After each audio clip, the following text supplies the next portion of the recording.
Get out of my neighborhood. That's what our HOA president screamed at my wife just for unloading boxes on the day we moved in. No kidding. Patricia Williams called the police on us because in her mind, we were suspicious military types who might threaten the peace of Maplewood Estates. She spun a wild story for the cops, demanding they arrest us, certain she was about to expose some deep, dark secret. But when Rebecca, my wife, calmly handed over her driver's license, and then that second card, Patricia's whole face froze solid like she'd seen a ghost. She had no idea who she was dealing with. Yeah, that happened. But let me back up a sec.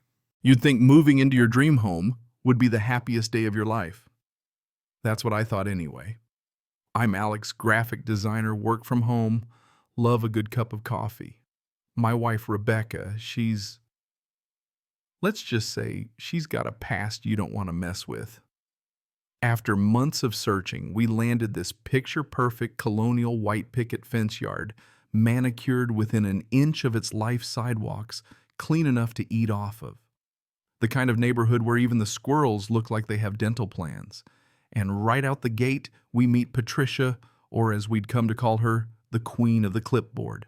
She swooped down on us that first morning, all platinum highlights tennis skirt and a weaponized smile that could freeze boiling water. "Excuse me," she cooed. "I'm Patricia Williams, president of the Maplewood Estates HOA." President, as in she practically expected us to bow. Rebecca was polite, just barely, and introduced us. But Patricia came in hot with a barrage of questions. "Where are you from? What do you do? What kind of people are you?" As if our answers would determine if we were fit to exist in her zip code. Rebecca just smiled and said, "Government work," then turned back to direct the movers. But Patricia wouldn't quit. She demanded to see proper documentation for moving in, HOA approval forms, background checks, character references from our last neighborhood. I tried not to laugh, but honestly, my jaw just about hit the ground. "We bought this place fair and square," I said. "We don't need anyone's approval." But Patricia grinned like she'd just cornered a raccoon in her attic. "Oh, but you do." And that was only the beginning. All day, Patricia watched us from across the street, sitting in a lawn chair with binoculars, scribbling notes every time we so much as breathed wrong. She came over every 20 minutes with a new violation. The truck was too close to the curb. We were too noisy. Our parking permit was crooked. The grass looked a little long.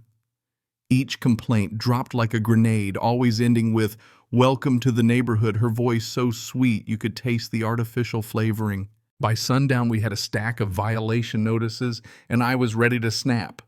But Rebecca just installed a new security camera and said, "Let her make the first real mistake." There was something in her voice that sent chills down my spine, a kind of coldness, like she'd switched gears. I realized Rebecca wasn't just putting up with Patricia. She was waiting, watching, cataloging every move. I didn't understand it yet, but I was about to learn just how prepared my wife really was. That night I couldn't sleep. I wandered into the kitchen for water, glanced at our new security monitor, and there she was, Patricia, sneaking through our front yard, snapping photos through the windows, trying the doorknob like she was casing the place for a heist.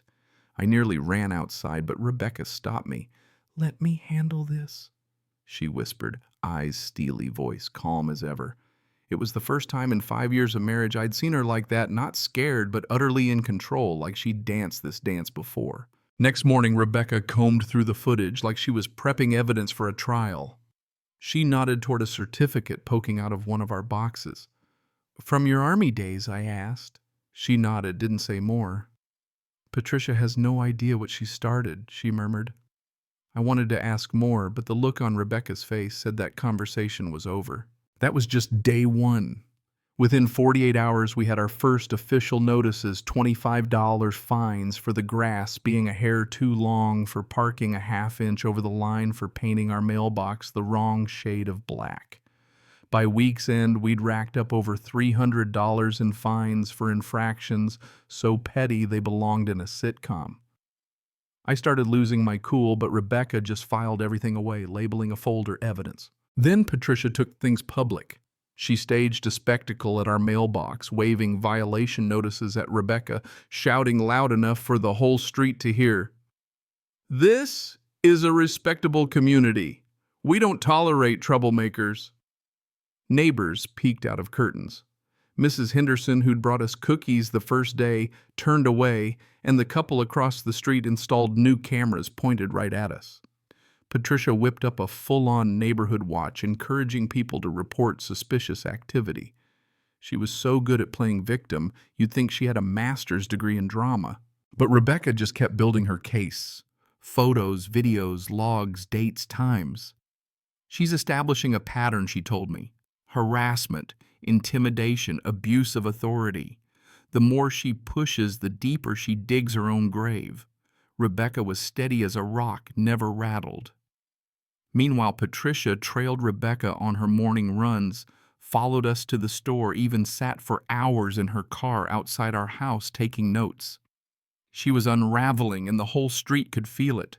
Then the twist. One night, as Rebecca compiled her evidence, we got a late-night visitor, Mike Williams, Patricia's husband. Mike looked wrecked eyes, bloodshot shirt, untucked hands shaking. "She's losing it," he whispered, eyes darting toward their house. "She's talking about destroying evidence, making sure certain documents disappear. I can't protect her anymore." Turns out Mike was the HOA bookkeeper, and Patricia had forced him to help her cook the books for 3 years. He handed Rebecca a fat envelope, proof of fake repairs, made-up expenses, cash funneling into Patricia's personal accounts. Over $50 or $1,000. He admitted all of it fraud. Rebecca thanked him, promising he'd be protected if he cooperated. "You did the right thing," she said, and Mike almost broke down on our porch.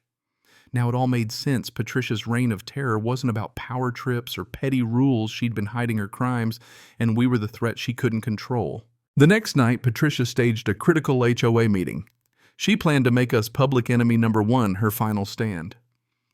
The community center was packed. Patricia worked the room, passing out talking points, setting up her slideshow about community standards and neighborhood safety. She painted herself as a saint and us as invaders out to ruin the neighborhood. Then, just as she called for a vote to remove us, Rebecca stood up, calm, unshaken, laptop in hand. "I'd like to respond," Rebecca said, walking to the front. Patricia tried to stop her, but Rebecca plugged her laptop into the projector. First slide, Maplewood Estates financial audit. She introduced herself, laid out her credentials, former military police investigator, financial crimes. Then she let the evidence roll. Spreadsheets, bank statements, canceled checks, $50,000 missing, all pointing back to Patricia. Every fake expense, every shady contractor, every forged invoice. The room exploded. Residents shouted demanding answers, neighbors who once cheered Patricia now glaring with disgust. Then Mike stood up, voice shaking but clear. "She forced me to help. I have the records. All of them." Patricia tried to scream lies, but nobody was listening anymore. Rebecca laid it out: fraud, mail theft, conspiracy, abuse of authority. Everything documented, airtight. That's when Officer Johnson, the same cop Patricia had tried to sick on us, walked in Rebecca's silent backup plan. "Patricia Williams, you're under arrest," he said, reading her rights. As they led her away, she tried to lock eyes with Rebecca, snarling. "This isn't over." Rebecca just looked her dead in the face and said, "Yes, it is. Justice always wins." The aftermath was quick. The HOA removed. Patricia started legal action to recover the money, and Mike got immunity for coming forward. Neighbors apologized. Some brought casseroles and homemade pie, even Mrs. Henderson. A week later, a for sale sign went up on Patricia's lawn. And just like that, our nightmare neighbor was gone. Sitting on our porch, watching Patricia's moving truck roll away, I finally turned to Rebecca. "Feel good about how this ended." She watched the sunset quiet, then said, "I feel complete."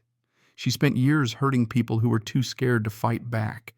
But bullies like that, sooner or later, they self-destruct. Now, I gotta ask, what would you have done in Rebecca's shoes? Was she right to go the legal route, or would you have handled Patricia differently? Share your thoughts below.